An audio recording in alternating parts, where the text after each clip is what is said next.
So I'll start. My name's Ken Pope. I think that everybody taking part probably knows who I am. My law practice specializes in assisting families with kids with special needs, disabilities, and of all sorts. And my clientele are provincial and interprovincial. This virus hasn't really affected my practice at all because all of the other people in the building, seven-story building, they emptied out. So we had the place all to ourselves. I had a private bathroom. And all my clients are across the province. The provincial population is about 14 million, 13.7 million. And Ottawa is about 1 million population. So at best, you know, I might see the 1 in 14 people that lives within driving distance. We do get people, you know, some people drive from Sudbury, you know, and, you know, some people do drive certain distances to come here, but most people don't. Most of our services are rendered remotely. So all we had to do was try to be careful with ourselves and not catch anything ourselves. And we did our own, you know, distancing in the office and masks and, you know, that sort of thing, wiping things down. But, you know, aside from being careful now that when the rare client that does come in comes to the office and using protocols for that, it hasn't really affected us much in the sense of our practice. And of course now we can do remote witnessing and remote commissioning of affidavits, which is, you know, finally we're in the 21st century, right? So we can finally witness wills and commission affidavits and so on by video. So it's better in that sense. I'd like to give a little introduction, a context introduction. We have 245 attending, so I think that's pretty good. This screen shows you that the population of the province, to put the context of the number of families that are looking for a transition for their child, their adult child, in context, you can see here that the population of the province at the time this was done, February 2020, was 13.7 million. And what StatsCan says is that you divide that number by 3, and that'll tell you how many households. So that means 4,566,000 households, roughly. And if you look at these numbers, these are the numbers here. These ones are further breakouts, you know. But if you look at all family structures, you'll see that of the people who have room and board with ODSP, getting room and board, meaning that they're living with family, typically parents, could be siblings, could be an aunt, but you know, those who are room and board, meaning they're not owners, there's a small number own their own home, they're not renters, and they're not other, whatever that is. And I'm not quite sure where the group home category is in this in these numbers, but you can see that there are 48,000 boarders. So in the province of Ontario, there's potentially 48,000 households, families that have a child at home over 18 for whom it might be appropriate to have a transition to a different housing situation. So there's your total number. And so that's the total that you're looking at. You can see over here that if you have 378,000 people on ODSP in Ontario, between the age of 18 and 65, and if you were to add on the people, the kids under 18 and the seniors 65 and older who were on ODSP, but now they're just senior citizens and they're getting OAS, GIS, and so on, that would add about another third roughly. So that would give you roughly 478,000 people with disabilities that are my families, my clients. So you can see that if you got 478,000, that's roughly 1 in 10 of 4,566,000. Now that's a phenomenal number. It's an absolutely phenomenal number. You know, who knew this?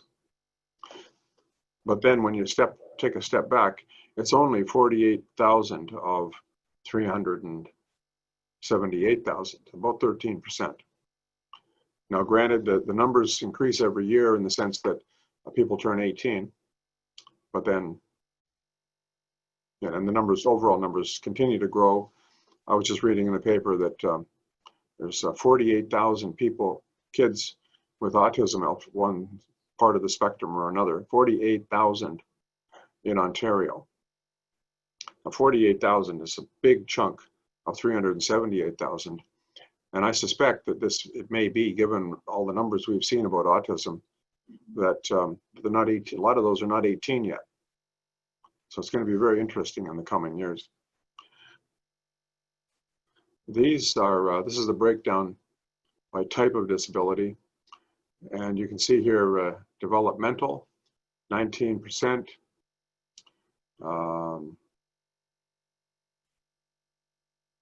Looks like 218,000. And of course, the child who could potentially live on their own with supports could have a developmental delay. They could have others. They could just simply have physical issues that, you know, they should have a more accessible unit because the parent's home is not as accessible, those sorts of things. So it'd be interesting to know your take, the other panelists' perspective, and who you think that the most likely candidates are for this transition. Obviously, it's not somebody who's paraplegic, probably, unless you can get in-home supports for that child, because at the present time, the parents are the 27th support. And yet they can't always be, because one day they'll pass on. So those are very interesting numbers. And these are the numbers that you'll see in the given communities, municipal areas, just for interest's sake. You see, here's Ottawa, and there's 25,000 benefit units, and in total they have 34,000 dependents. And you can see here that Assistance for Children with Severe Disabilities, ACSD, kids under 18 in a low-income household, there's 2,024. Are we looking at Durham? There's Durham. Dan, is that a number of interest?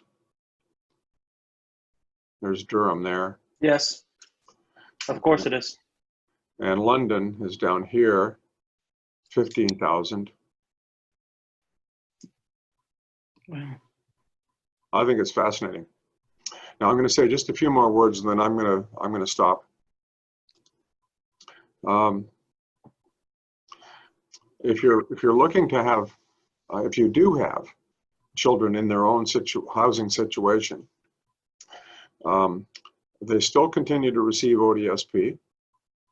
If they were getting the room and board amount, then they should now get the full shelter plus supplementary, which is slightly more. It's $273 more. At age 60, they will start to get a payout from their RDSP, and based upon the amount of money that's in it, paid over a 23-year period at age 60, it would pay something like $8,000 to $12,000 a year. It depends, of course, obviously, how much money's in it. You can get your hydro costs subsidized. And what this does is, if your name is on the hydro bill and you apply, you'll save about $45 a month. That's good. There are situations where you can get subsidized internet costs, and you can get certain Wi-Fi and texting services. So these are all things that would help to reduce the cost of living. Now this I'd just like to refer to. A short while ago, Developmental Services Ontario, in several regions, their navigators started to do, they were funded to do outreach to DSO families. These are all families with kids with developmental disabilities or delays. And they started to do a phenomenal amount of outreach to discuss technology for supported independent living. And I thought it was fascinating. I couldn't initially figuring out what they meant by housing and technology. But then I spoke with Martha, who I had asked to see if she could be a panelist, but she wasn't available. And what's happened, of course, in the last 10 years is that if you have a child who's living semi-independently, and of course, when my clients have made the transition with their kids, quite often, typically, it's a subsidized rental unit. That's easy enough, right? In some cases, we'll come to this later. In some cases, they've passed on, and the house has been passed to the Henson Trust in the will for the child. But typically, that house is too big for the child and too expensive to carry on ODSP. So that's a sort of an issue, but that's a common consideration and option. And a common question that my clients ask is, well, how much should I leave in the Henson Trust? And that's closely tied to, well, what are they going to need? How much money do they need? And if you can make the transition before you pass on, then it's pretty easy, generally speaking, to determine what those needs are and what those costs are, because they're fairly stable. You can tell if your child's been in some supported situation, what it cost you that year. Well, that's what the Henson Trust is going to have to fund. But what I find is I ask clients whether their children are living independently, and they say yes. Well, they're not really, are they? Because what happens is mom goes over there every day and sees that they're okay, and washes their clothes and makes sure there's food and cooks some food and cleans the place, right? Well, the thing that interested me was that technology these days can help you with community safety. You can have closed circuit TVs or computer checking. You can have lock controls. You can have video door entry that you can see by a third party, by the parent. You can have certain medication dispensing.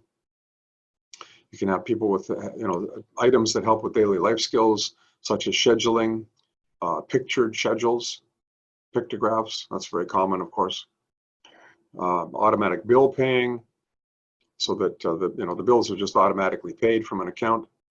And they have GPS devices, for example, for kids that wander, that you could wear, but some of the kids would take it off, right? But you can also have them inserted into a shoe sole and monitor from there, just like you monitor anything else for a GPS. So I think I found this interesting, and it's something that wasn't really available 10 years ago. So these are some of the things that people have considered in the past: leaving a home to the Henson Trust, gifting the home to a supported living charity. My experience is that this can happen, but typically the charities, the community living groups, it's not the bricks and mortar. It's the 24/7 care for the children that they don't have funding for. They can't just accept the home and say, okay, we will agree to take care of your child for the rest of their life because you've given us this house. That's not typically the real motivator for them. And so now I'm going to be quiet. And Phyllis, would you be kind enough to make an introduction and discuss the interesting things that you're working on? Oh, sure. Well, thank you. And yes, as you can see on the picture, that's myself and our daughter, Jenny. And Jenny is 26 years old and she has Down syndrome. And she is not especially high functioning. She isn't verbal and she requires 24/7 care. So of course, like most people with special needs children, that's kind of, the overarching theme of our lives. What are we going to do when something happens to our child? But we've had a lot of experience, actually 40 years as of next month, of experience owning rental properties. So the idea of owning a house that would be an income property that could be set up for Jenny was not completely new for us.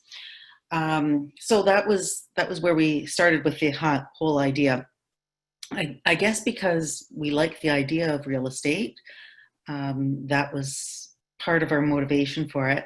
But what we really wanted for Jenny was housing security, because with rentals, sometimes people don't have the housing security that they ideally should have, and they're asked to move and so on. And so what we were hoping to, and are hoping to set up, is to have her in a home that we haven't quite decided on the ownership structure yet. We're counting on Ken to figure that one out. But we wanted her to have that, and also to participate in what we hope is the growth in equity in the house. So whether the house actually becomes more valuable or not, there's still going to be a chunk of equity there that she may, through the help of her powers of attorney. So that's where the idea stemmed from. And then the second part was the decision. And that's the tough part, because I think for many of us, it's a very emotional decision. It certainly was for us. Jenny is 20.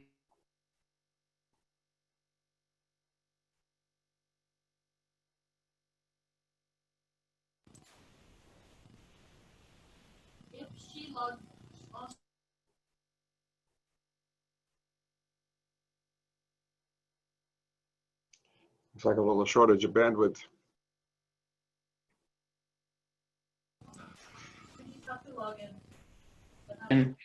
To purchase a house. We're actually going to build a house. And we ended up with, can you still hear me? Jen, now. Is it okay now? Yeah. Okay. We have partnered with an agency called PHSS, which some people may know as Participation House, but they've changed their name to Participation House Support Services. And that's been a huge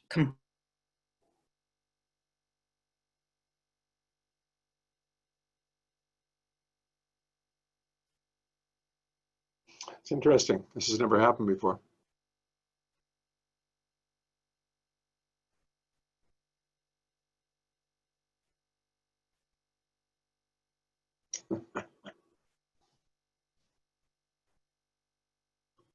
provide 24/7 support.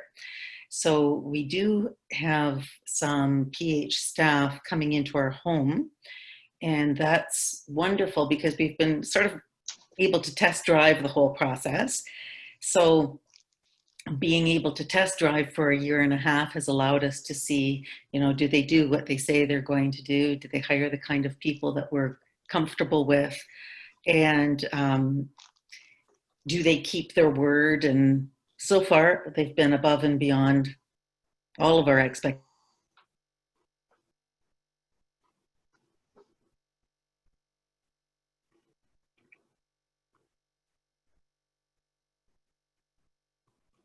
I wonder what's going on.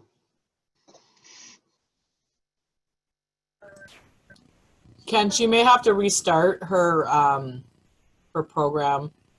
It seems to be like a connection. Yeah, I think I'll have her do that. We're building a house. Jenny's going to have 2 roommates who are young women, both in their 20s as she is. And they have full funding for 24/7 care. Jenny doesn't have that much funding, but she comes with housing if we provide it for her. So kind of combining the 3 girls made it a good situation where they each have certain resources that come with them. And so Karen, do you think she should reboot and log in again, or just reboot her webcam? I think she needs to log out and log back in. This has happened in some of the will signing. It's just the Wi-Fi where she's at. It's probably not strong right now.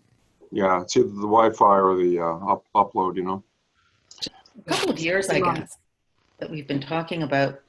And we agreed in principle that we would provide the home. And then we actually found 1 or 2 houses that we thought would be really good prospects for us. But PHSS didn't have anyone with full funding.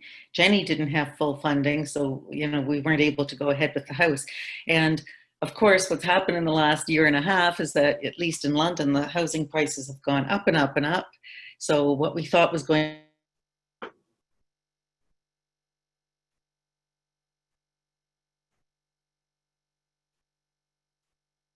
I think we'll just muddle through for a few more minutes, and then have Christina start, and have Phyllis come back in once she's rebooted or re-entered.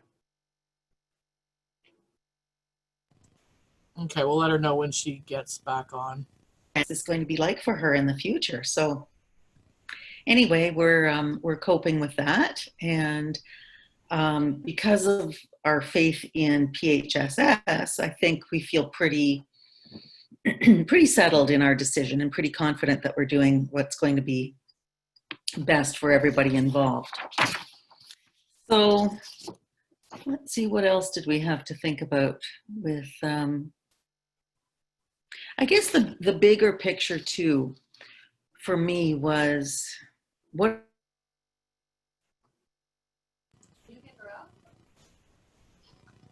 Well, it's unfortunate, but this is cutting into Phyllis's time,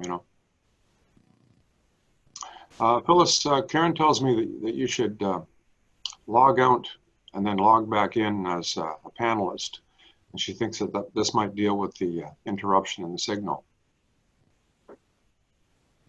I'm not really sure if she can hear us. Phyllis, can you hear us? Yes. You keep on freezing up. Are you able to log out and log back in? Oh, maybe. Let me try. Okay. And in the meantime, I'm going to have Christina start, and we'll bring you back in when you're back. Okay. Okay, thanks. So Christina, would you be kind enough to say a few words about what you're working on? Absolutely, for sure.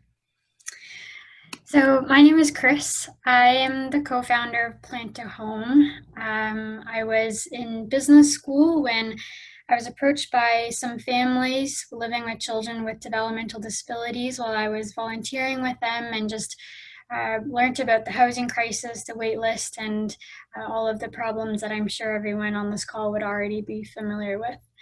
I really felt strongly that I wanted to use my business degree towards building an entrepreneurial solution. So after graduating 2 years ago, that's what I started to do.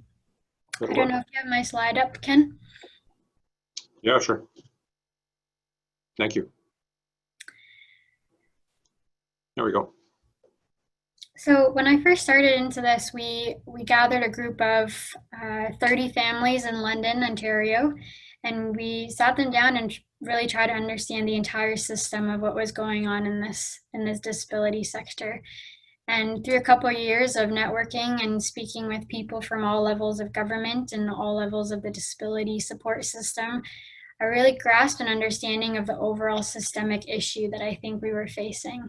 It's not just that we're missing funding for a house or the quality of care isn't good enough. All of these smaller issues stemmed from what I saw, just rooted in how the funding structure was flowed from MCSS to MCCSS, to DSO to ODSP.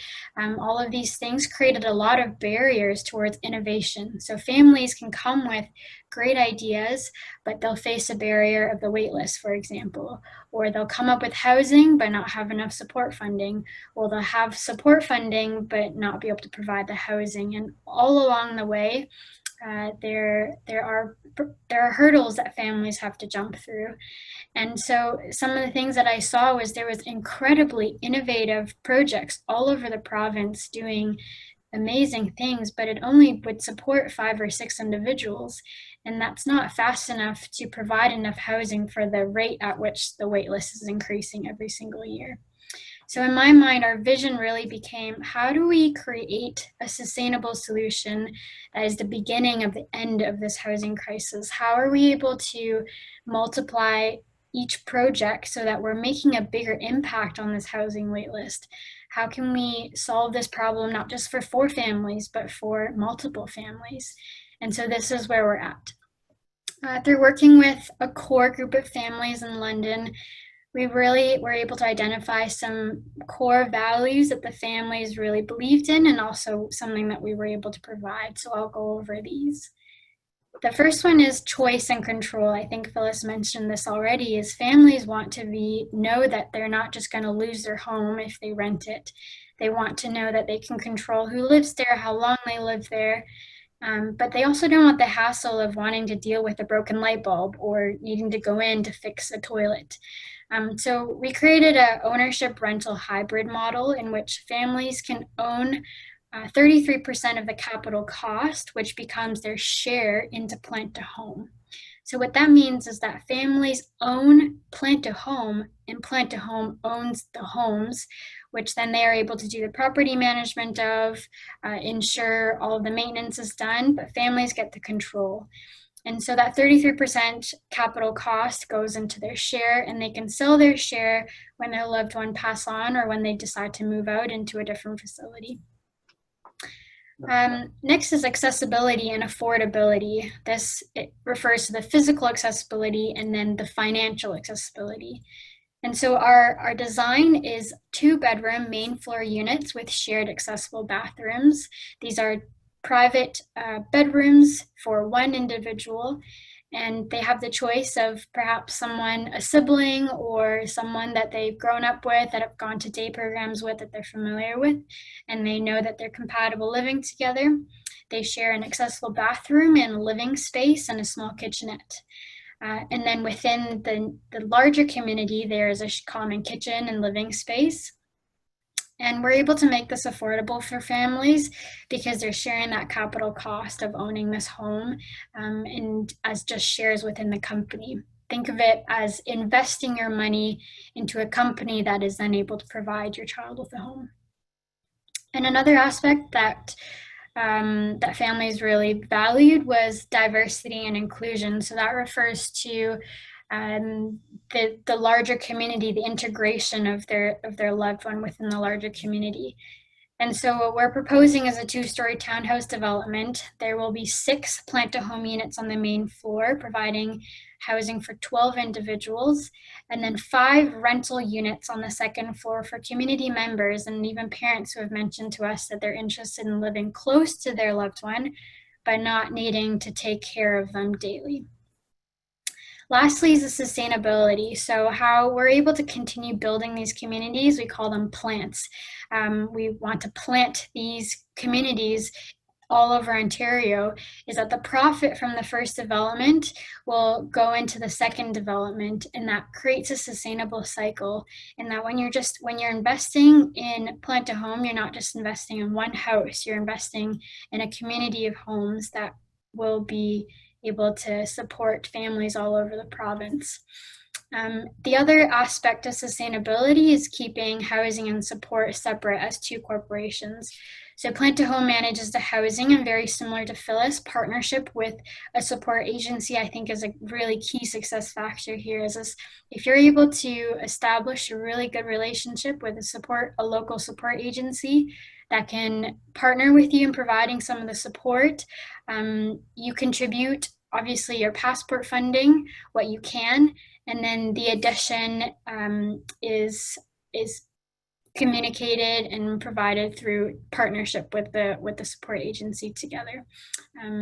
So that's where we're at right now. We currently have 8 core families in London that have committed to being a part of this group. We've been working with them really from the very beginning, and a few more families who are interested and just waiting to see what our first development looks like. We're in talks with lawyers to set up our legal structure currently. We've spoken with developers and builders in London who are interested in giving us a piece of land to do this and to set this up.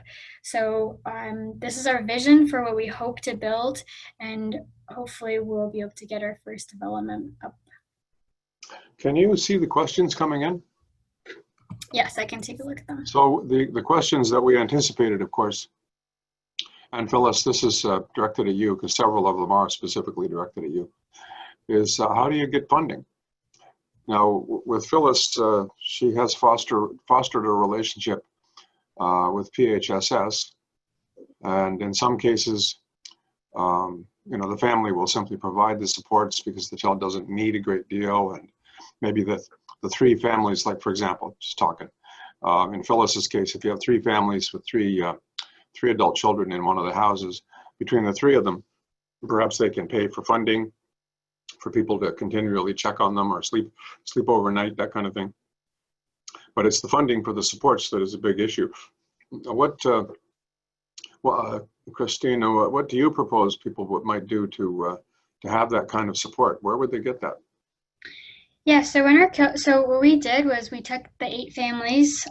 We did a financial analysis of their hourly by hour support, and I know, Ken, you've spoken about this, is that the annual support can be around $60,000 a year, and ours is about a $67,000. So that's the number that we went with.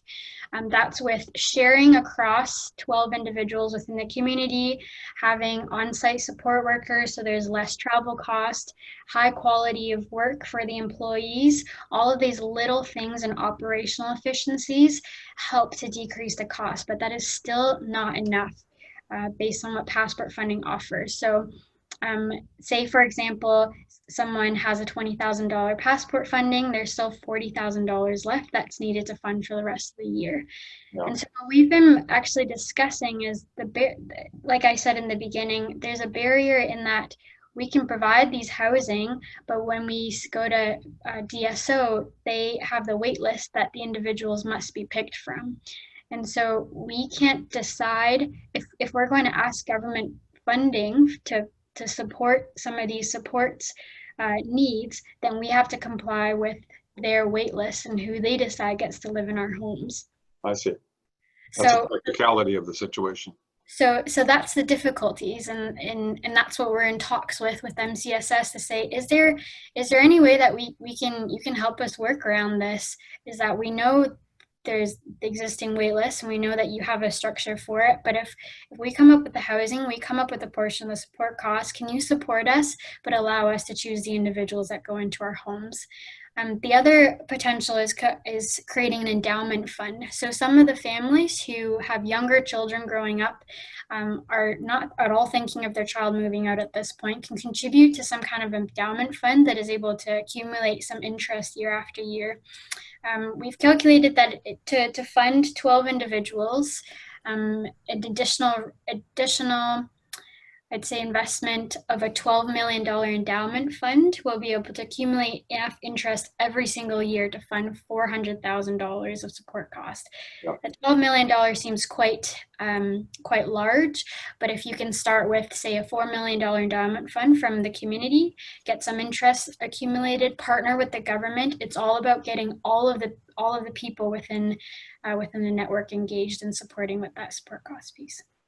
Now, Phyllis, I'm going to ask you to jump in a second, but in my observation from a real estate and a demographic perspective, it's very interesting because, of course, the value of housing, which is the issue here, the value of housing, let's say in London, is going up substantially.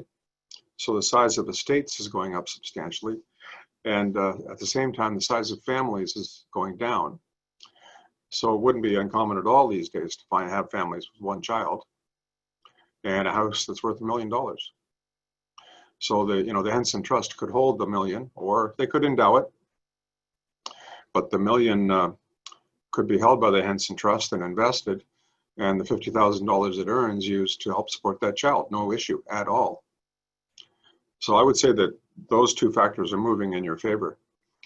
Phyllis, did you have comments about the funding for the support of the children? Well, I have to admit, I wasn't able to hear everything that Christina said because my internet connection keeps going on and off.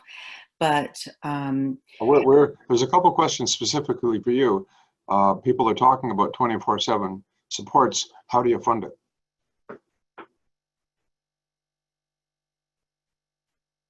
I lost you again, Phyllis. Sorry to see that. Must be the Wi-Fi.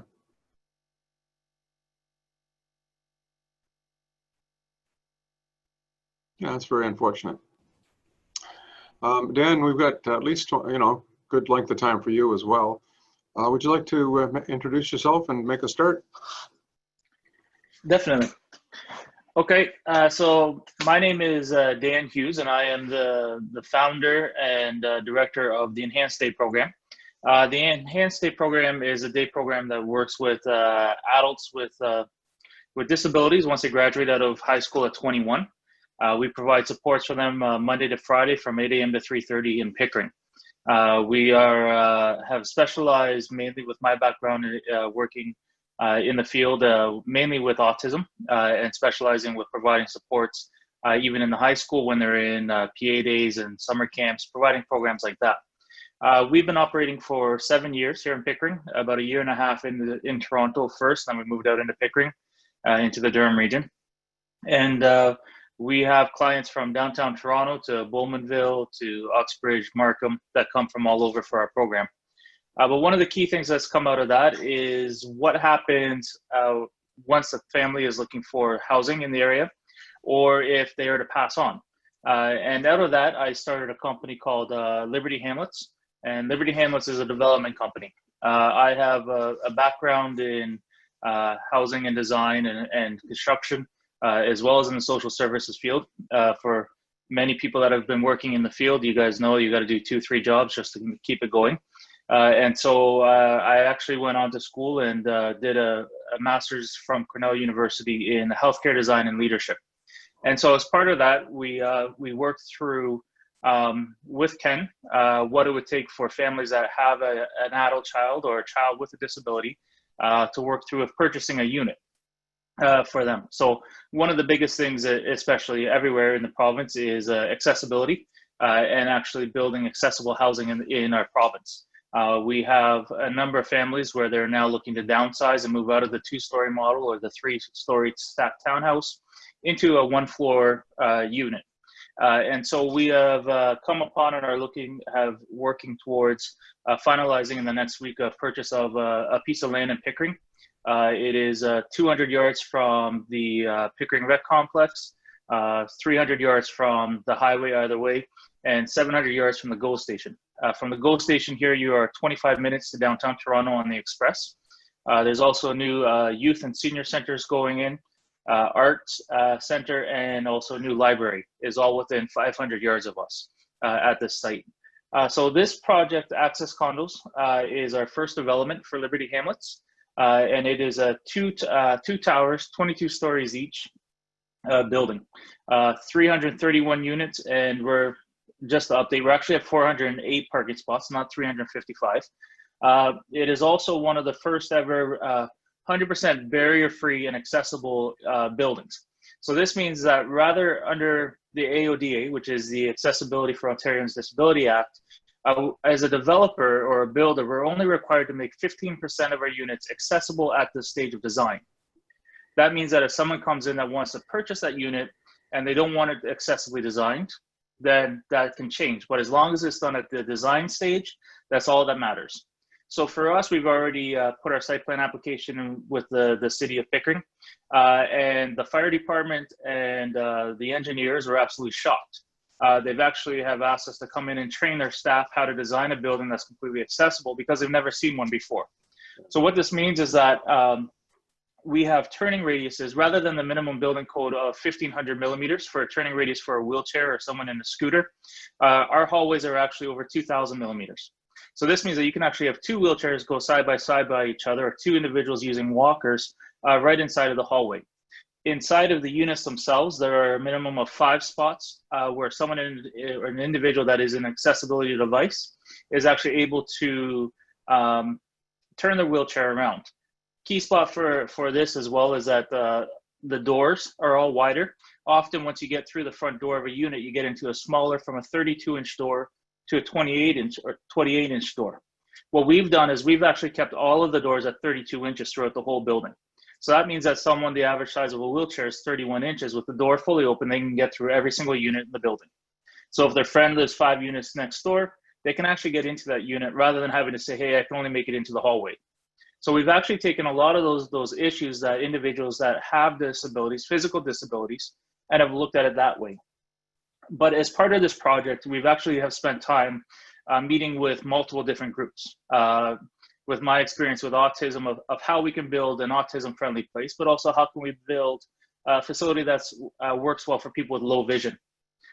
what kind of paint on the walls and the different colors. By providing different colors on the wall, can we allow someone that has low vision or is visually impaired to be able to actually know exactly where they're going in the building, if their wayfinding techniques aren't working. So we'll go through some of the slides. So right there, the third point, it says nurses care and on-site support. We've partnered with Trillium Support Services out of Peel, and they will actually be coming in and providing support services right inside the building. This will be used through either through passport funding or through the family's funding through their Henson Trust to pay for those supports. But if they're looking at basically booking, as we know with autism, if we change the individual's routine, if the family needs to go away for a weekend, or if there's an emergency or a death in the family, we can actually come and provide supports right inside of that condominium unit rather than having to move them into a brand new environment. This allows for a lot of the behaviors and the insecurities and the anxiousness that an individual with autism feels. This allows us for us to be able to work through that, keeping them in their own home environment. The enhanced day program will be moving into the second floor, and you'll have a day program right on site. And then also access the PSWs and respite workers right inside the building as well. Let me ask Phyllis a question. And Phyllis, if it turns out that that you're still getting cut out, perhaps Karen can give you a number where you can just dial in and talk. The question that people are having is how do you pay for the support in the housing? You can buy a lot, you can build a home, you can find 3 like-minded families. So you got the bricks and mortar. How do you finance it? In your case, sorry, provide for the services and supports. In your case, what I'm hearing is that Participation House is going to be able to adopt your girl and others. But what Christina said was that, of course, this is the choke point.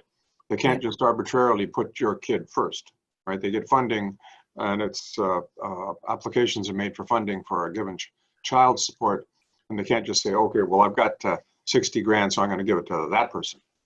How does that work on your end?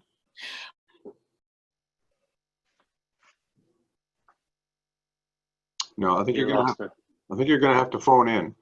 Karen, there's a number, I'm sure, eh? Yeah, if she logs back out to the link, there's also join by by audio. Yeah, exactly. You can call in. Yeah, Phyllis, if you can call in on that phone number, now that'll just bring her into the discussion here. Just no video, right? That's right. Yeah, so that'll work too. Yeah. Phyllis? Yes. Are you able to join through the audio? If you go back out to the link that we sent you to come in, if you're able to click and join by audio. Okay, so I could just stop the video. Yeah. And okay, can you hear me now? Yeah. Okay, maybe that'll help. If you want to try like that, and then it's not using as much bandwidth. And you're right, Phyllis. It might be that if you stop the video, that helps. Okay. So sorry about that. So my understanding. No, it's not going to work. She's going to have to dial in. You're going to have to call in. It's a good shot. It could have been the video that's too much bandwidth. I did that. That happened to me one time. I took a video phone years ago.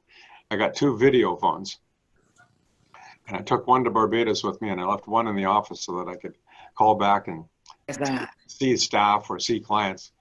But it was only good enough for audio. It wouldn't carry the video. Yeah, Phyllis, I think you're going to have to call in on the phone. Oh, okay. Yeah, you have to go to the link. Okay. Oh, the link. Sorry, the link. Yeah, sure. Well, I'll get in touch with Christian then and see what I'm supposed to do, because it doesn't seem to be working this way, does it? No. Karen, please tell her what number to call. So she just has to go back out to her initial link that I brought, or we emailed you, how you joined this video, and then you can join by audio. It's basically calling in, and she's frozen, so I don't know if she hears me. Okay. I'm going to email her, Ken. Okay. Maybe she can. Okay. We're doing well, actually, guys. It's 10 to 8. We're doing really well. We're getting all the information we want conveyed, and we're doing well. So Dan, how are things coming? I know that you've got land available and still marketing, as far as I understand. How's it proceeding? We're at the stage now where we are finalizing all of our the warranties of it as a builder, and we are getting prepared for sales to start in the fall. Oh, excellent. Good work. Yeah, and so there's been a few questions on the side there. One of the key things for myself is that I didn't want to build an institution. I didn't want to build where it's 100% of families with disabilities altogether. So we have actually set aside 20% of the units specifically to be sold to families with disabilities right off the bat. Those units are spread out throughout the whole building. Those families can choose which floors they want to be on and go from there. There's 1-bedroom units, there's up to 3-bedroom units. Normally in the GTA, you're looking at an average square foot of about 650 square feet for our unit. We've made sure that we've kept it a bit bigger, and so our average size square feet is 805 square feet a unit. Wow. So it is basically that's how that part goes. We've also managed to work through the cost of actually increasing things such as insulation, the cement levels, because people will be concerned about noise levels and those types of things. That's all taken care of. One of the biggest costs as well and concerns is condo fees. If at the picture that you guys can see there, we've actually built it specifically without balconies because it's almost impossible for us to make the door out to the balcony and then an individual in a wheelchair to be able to turn around on the balcony and come back in. Okay. It's also one of the biggest costs that a condo corporation has to worry about is replacing the balconies in 10 years. So for us, we've actually made it with the Juliet doors. And that it actually allows for the door to be opened up. You can get views from the lake or views of the country, depending on the side of the building that you're in. But it takes away those concerns and those risks that for a lot of families, especially with a child with autism, of them getting out on the balcony, getting locked out, getting concerned, throwing things off the balcony, all those fun things that happen. So we are able to take care of those. So we're able to keep the cost lower on condo fees, and then also take away a lot of those risks and concerns that come with it as well. Makes a lot of sense to me. Did you have to get a special dispensation to do away with the balconies? Last time I haven't done real estate work, this sort since the 80s. But in those days, the balcony used to constitute green space, and you had to have so much green space. Did you have to get any special dispensations to do away with them? No, we're actually required to have still 10% of the gross layout in green space. But we've actually been able to work with MTO. And because we're close to the highway, we've actually got an exception on, there's a 14-meter setback. Because the highway's already expanded here, they've given us a 7-meter setback. So we actually have a whole spot for service animals, a park right off the back for service animals. And in the middle of it, we actually have a sensory garden. Right in the middle of the 2 units. So in between the 2 buildings. So we have quite a bit of green space and park space that's built right into the project itself. Well, I'll tell you, when you think is the right time, we have 10,610 people on this list, right? Now, they're not all families. There's all sorts of people, mostly families, their children, advisors, other lawyers, and and so on. But when you think it's right, I would be prepared to send out a properly worded invitation for people to use their own due diligence, but to contact you to discuss this project more. I think it's fabulous. Thank you. My goal is to sell to the families with the disabilities first, let them have first access in. Absolutely. And so what we would do is that in the fall, rather than us just having the big broker openings and all that kind of stuff, the sales team that we brought on has been told very clearly is that I want to set up so Monday to Friday or Monday to Saturday, where we have an hour appointment specifically for families to come in. So we have a sales office already completed, and we've actually built in there a 780 square foot unit for families to come in and see what a 2-bedroom, 800 square foot unit actually looks like. And they can take their time, have an hour to go through the sales office on their own, and not feel the pressure that would come with having to bring a real estate agent or a broker into there, trying to get them to just sell the deal. Yeah, I agree. Christina, do you want to jump in and make some comments? We're still waiting for Phyllis, but we have a little bit more time if you'd like to make any comments or answer questions. I've been just typing away at some of the questions. I wasn't sure if some of them are referred specifically to me or to Phyllis. Oh, well, if you can answer any of them, go ahead.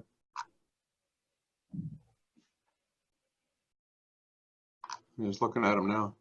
Yeah, I'm scrolling through. There's some questions here about NIMBYism and about people's views of the value of the condos and whether or not it works as an accessible building. All of our marketing, and I don't know if you guys were able to put up the video that I had sent off, all of our marketing markets this project as a regular condominium. We have made it very clear that this is nothing special. How we're designing it is special, but that's the only thing. And so that it actually makes it a building that in reality, rather than only shutting yourself off to a very specific group of, say, young families purchasing a condo that are looking at it as a stepping stone, this is actually a project that can be purchased by absolutely anyone. People looking to downsize don't have to come in. And one of the first things that people do when they buy a condo is that they go in and they rip out the main bathroom and put in a walk-in shower. Well, here we've actually done that from the very beginning. And so we found that by designing the building from the very beginning with accessibility as purpose, we actually, people then come in and see, okay, I already have a walk-in shower. I don't have to do that upgrade. I already have really nice, we have AYA kitchens, we have Canadian-made kitchens and countertops coming in. So I don't have to worry about all those upgrades. What people don't know is that we actually, in 40% of the units, we have side-by-side washer and dryer rather than a stacked washer and dryer. So for people coming in that are looking to downsize or looking for a place to live in 7-8 months out of the year, this actually provides more value for it because a number of the changes that they would have made when they came in and bought it, it's already there. So that the concerns about resale are other developers that don't like me thinking outside the box. That's great. Yeah, I think in general, there seems to be a movement towards more home ownership for the families. I think before it was all about how do you make rent affordable and how do you ensure that these individuals continue to receive housing. But recently, just with seeing examples of funding being cut and families receiving eviction notices from their rental properties, I think there is a more push towards home ownership. So what Dan is proposing, and I think various models of co-ownership, whether it's through a cooperative or some shared equity home ownership, is all, I think, really put high potential models moving forward. You know, if the purchaser, the owner, was the Henson Trust after the parents had passed on, and of course you could always purchase it and rent it in the meantime. But if the owner was a Henson Trust after the parents had passed, and if the child, the beneficiary of the trust, qualifies for the disability tax credit, then the unit would qualify as a principal residence. So it would have the principal residence capital gains exemption. So as a result, then when finally, decades later, when the child passes on, and usually what happens is the residue of the trust is distributed among the other siblings or to their children or to some charity, whatever it may be. But it would be sold tax-free under today's rules. You know, the recent talk about, you know, taxing principal residences, but if a testamentary trust, not an inter vivos trust, has a beneficiary who qualifies for the disability credit, then you can make an election that the trust qualifies as a qualifying disability trust, QDT, and if you make that election, then the property owned by the trust and normally occupied by the beneficiary is deemed to be a principal residence and is capital gains tax-free. So this is a phenomenal investment in a lot of cases. A lot of fun, eh? I did a lot of nonprofit and co-op housing work back in the 80s. And at that time, originally in the old days, the idea was that something like 15 or 20% would be for low income, geared to income, this kind of thing. But then as some years went by, not many, the provincial and federal governments that were providing the subsidies and the mortgages and the guarantees and all of that, they thought, oh, well, this is a good thing. So we'll just keep upping the number of low-income residents until it was basically 100%. You couldn't get funding unless it was 100%. And, you know, of course, that just destroyed the mixed community ethic. And I don't think it was good for anyone. So in this kind of scenario, there's not going to be some, you know, big hand in the sky making you increase it for some reason, which is great, I think. Our numbers are starting to slowly drop. We were at 283 We're now down at 267. It's 8 o'clock. Are there any other questions that people would like to submit? You're quite welcome to send questions to us and we'll convey them. Or as you can see on the screen here, I just convey those questions directly to either myself if you wish, or Karen, more to the point, or to Chris, or to Dan. So if you have questions after the fact, or you'd like more information, or like to be involved in their projects, this is the simplest thing to do. Just contact them directly, and we'll go from there. Ken, any questions directed for Phyllis? If they just email me, karen@kpoplaw.ca, I will send them on to Phyllis. She's trying to get in, but it's not working for her. Okay. There's one here for you, Dan. Minda Boyjan. Dan, have you encountered not in my backyard, and do you think this might affect sales to others? I'm not sure quite what this means. I heard this argument from a developer expressing concern about resale value for non-priority purchasers. I think the way you've explained it is fairly clear. You simply have a condominium project, and the internal design of 15% of those units is excellent, suitable for everybody. I think it's that simple, eh? Well, and it's not just that, it's that it's 100% designed that way. It's just that we're just selling 20% of those units at the beginning, specifically to families with disabilities. I see. And so it's 100% designed. So at the resale, any one of those units can be purchased by anyone with a disability. No modifications have to be made to the unit once it's purchased again. Yeah. The not in my backyard problems we had with the housing co-ops and nonprofits in the 80s was because the surrounding community thought that if you had a housing project that had a lot of low-income people, that it would affect their values, and the people would throw garbage around and smoke on the balcony and that sort of thing. But I think most of the people came to realize that the projects were well designed and well managed, and the people living there had a sense of ownership, which if you have a simple geared to income situation, there is no sense of ownership. People don't want to leave because it's an affordable place to live. But it's that sense of ownership that's the factor here, not as far as the not in my backyard part that might affect the neighbors. Dan, there's a question. What's the estimated condo fees? I presume it's based upon square footage. And Yep. what kind of sale prices are you looking at? So condo fees were, because the key thing for us is because you don't have the balconies and those costs, we're at about 50 cents a square foot. And as for pricing for units, it based on a number of different things, right? Based on what floors you're on, the heights, the views, all those types of things. But average right now we're at about $650 a square foot. So we do have some units in the $320,000 purchase price, which is a one bedroom, which is in the GTA market is not heard of anymore at all. And those are 500 square foot units. So that is the value of it is, and when I made sure that there wasn't just 5 of them, there's actually about 45 of those units. Wow. So those units are all throughout the whole, both buildings.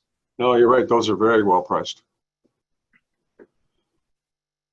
So. Here's a good one. One of the big difficulties we have faced is neighbors who will not tolerate random hooting, shouting, various loud stimulations.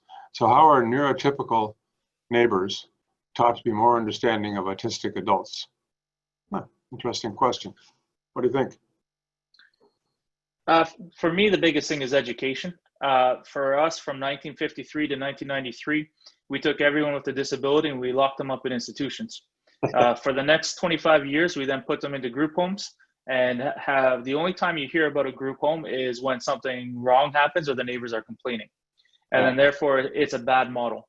Even though there's thousands of them across the province, there's 4 or 5 of them that agencies have decided to put a number of individuals that are aggressive or have